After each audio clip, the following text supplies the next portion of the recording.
Class में आपका स्वागत है। देखिए मैंने कल संसद के बारे में समझाया था, भारतीय संसद के बारे में। ये अध्याय संस्थाओं का कामकाज चल रहा है। तो भारतीय संसद के बारे में आपने अध्याय 4 में भी पढ़ा है। इसमें देखा आपने, अध्याय 4 में देखा था कि लोकसभा का चुनाव कैसे होता है। अब संसद के दोनों सदनों के गठन में प्रमुख अंतर को याद करते हैं। संसद के दोनों सदन कल मैंने बताए थे। संसद के दोनों सदन लोकसभा और राज्यसभा। इन मामलों में लोकसभा और राज्यसभा यानी दोनों में यदि अंतर देखा जाए तो इस मामले में लोकसभा और राज्यसभा के बारे में अलग अलग आप भी उत्तर दें। जैसे कुछ ये इस तरह से प्रश्न है। पहला, कुल सदस्यों की संख्या कितनी होती है दोनों में? दोनों की कुल सदस्यों की संख्या कितनी कितनी है? सदस्यों को कौन चुनता है? उनका कार्यकाल कितना है? क्या सदन को हमेशा के लिए भंग किया जा सकता है या वह स्थायी है? तो इन दोनों के लिए आप आंसर लिखेंगे। अब देखिए लोकसभा बनाम राज्यसभा। तो इसमें हम ये देखेंगे कि लोकसभा और राज्यसभा दोनों की यदि तुलना की जाए तो किसका महत्व ज़्यादा है, कौन प्रभावशाली है, किसके पास अधिक अधिकार हैं। तो दोनों सदनों में से अधिक प्रभावशाली कौन है ये देखना है। राज्यसभा को कभी कभी अपर हाउस और लोकसभा को लोअर हाउस कहा जाता है, लेकिन इसका मतलब यह नहीं है कि राज्यसभा लोकसभा से ज़्यादा प्रभावशाली है। यह तो महज बोलचाल की पुरानी शैली है, जिस शैली के अनुसार राज्यसभा को अपर हाउस और लोकसभा को लोअर हाउस का नाम दिया गया या बुलाया गया उसे। हमारे संविधान में राज्यों के संबंध में राज्यसभा को कुछ विशेष अधिकार दिए गए हैं, लेकिन अधिकतर मसलों पर सर्वोच्च अधिकार लोकसभा के पास ही हैं। तो इस तरह से लोकसभा राज्यसभा की अपेक्षा ज़्यादा प्रभावशाली है, ज़्यादा अधिकार रखती है। देखिए कैसे। पहला, किसी भी सामान्य कानून को पारित करने के लिए दोनों सदनों की ज़रूरत होती है, लेकिन अगर दोनों सदनों के बीच कोई मतभेद हो तो अंतिम फैसला दोनों के संयुक्त अधिवेशन में किया जाता है। इसमें दोनों सदनों के सदस्यों को एक साथ बिठाया जाता है, एक साथ बैठक होती है और उसमें चूँकि सदस्यों की संख्या लोकसभा के सदस्यों की संख्या अधिक है, तो इस वजह से इस बैठक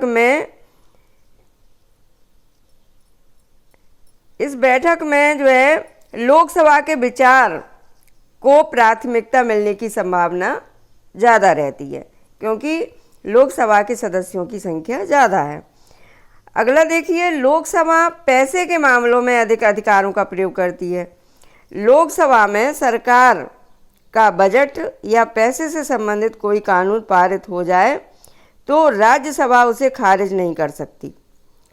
राज्यसभा उसे पारित करने में केवल 14 दिनों की देरी कर सकती है, लेकिन खारिज नहीं कर सकती या उसमें संशोधन के सुझाव दे सकती है। यह लोकसभा के अधिकार हैं या लोकसभा की इच्छा पर निर्भर करता है कि उसके सुझावों को माने या न माने। अगला है, सबसे बड़ी बात यह है कि लोकसभा मंत्रिपरिषद को नियंत्रित करती है। सिर्फ वही व्यक्ति प्रधानमंत्री बन सकता है जिसे लोकसभा में बहुमत हासिल हो। अगर आधे से अधिक लोकसभा सदस्य यह कह दें कि उन्हें मंत्रिपरिषद पर विश्वास नहीं है, किसके सदस्य? लोकसभा के आधे से अधिक सदस्य इस बात को कहें कि उन्हें मंत्रिपरिषद पर विश्वास नहीं है, तो प्रधानमंत्री समेत सभी मंत्रियों को पद छोड़ना होगा। राज्यसभा को यह अधिकार हासिल नहीं है। तो इस तरह से हमने देखा, दोनों की तुलना करके लोकसभा और राज्यसभा, संसद के दोनों सदनों की तुलना करके देखा तो हमने क्या पाया कि लोकसभा के अधिकार ज़्यादा हैं, लोकसभा ज़्यादा प्रभावशाली है राज्यसभा की अपेक्षा। संसद सत्र के दौरान दूरदर्शन पर लोकसभा और राज्यसभा की कार्यवाहियों पर रोजाना एक विशेष कार्यक्रम आता है। कार्यवाहियों को देखकर या अखबारों में उनके बारे में पढ़कर निम्नलिखित चीज़ों की सूची आप लोग बनाएं। पहला, संसद के दोनों सदनों के अधिकार। दूसरा, अध्यक्ष की भूमिका। तीसरा, विपक्ष की भूमिका। अब देखिए, लोकसभा में एक दिन ऐसा था कि कितने निर्णय लिए गए, उसके बारे में एक उदाहरण के तौर पर हम लोग समझ सकते हैं। तो ये एक दिन जो है, ये 14वीं लोकसभा के कार्यकाल में 7 दिसंबर 2004 का ये दिन था। वैसे तो सामान्य दिन था, लेकिन कुछ महत्वपूर्ण बातें भी थी इस दिन। आइए इस बात पर गौर करें कि सदन में इस दिन क्या हुआ। इस दिन की कार्रवाई के आधार पर संसद की भूमिका और अधिकारों की पहचान करें, यानी संसद की क्या भूमिका है और क्या अधिकार हैं। आप अपनी कक्षा में इस दिन की कार्रवाई का अभिनय भी कर सकते हैं। तो सबसे पहले 11 बजे के समय क्या हुआ ये देखना है। 11 बजे का टाइम था। विभिन्न मंत्रियों ने सदस्यों द्वारा पूछे गए करीब 250 प्रश्नों के लिखित जवाब दिए और इन प्रश्नों में कुछ इस तरह से प्रश्न थे। पहला था, कश्मीर के आतंकवादी समूहों से बातचीत के बारे में सरकार की क्या नीति है। दूसरा था, पुलिस और आम लोगों द्वारा अनुसूचित जनजातियों के खिलाफ किए गए अत्याचारों का आंकड़ा बताएं।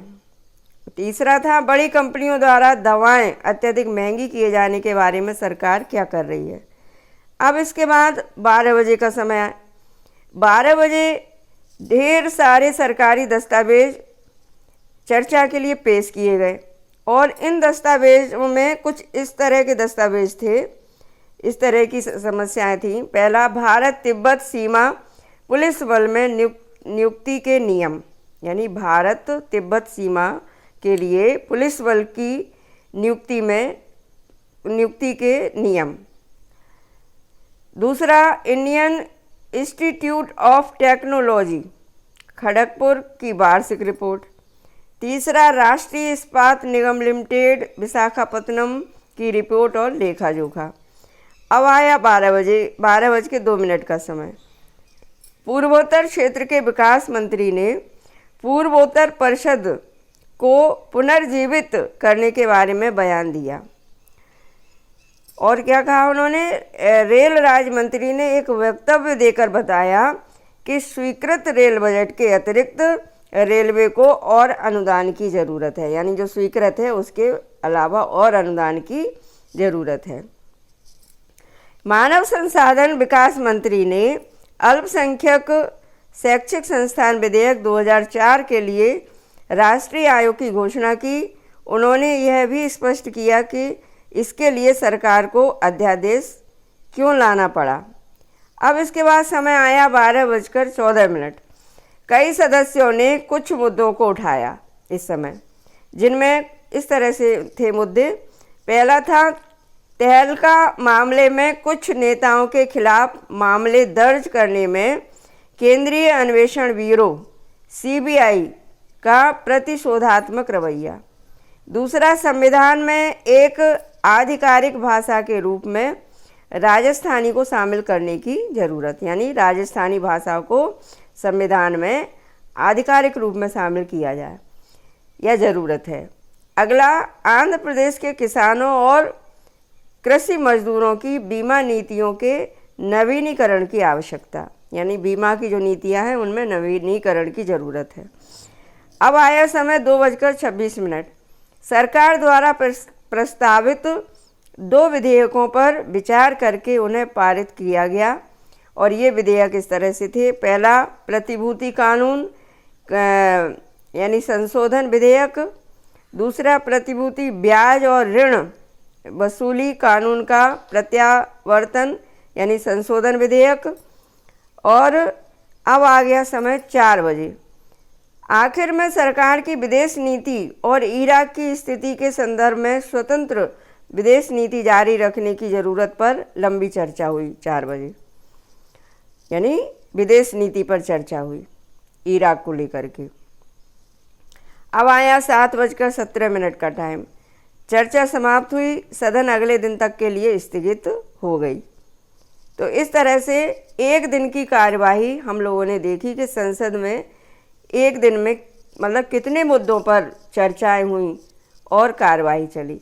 तो बच्चों, इस तरह से संसद की भूमिका बहुत महत्वपूर्ण है और संसद में लोकसभा की भूमिका, पहले सदन लोकसभा जो सदन है उसकी भूमिका सबसे ज़्यादा महत्वपूर्ण है, सबसे ज़्यादा अधिकार है।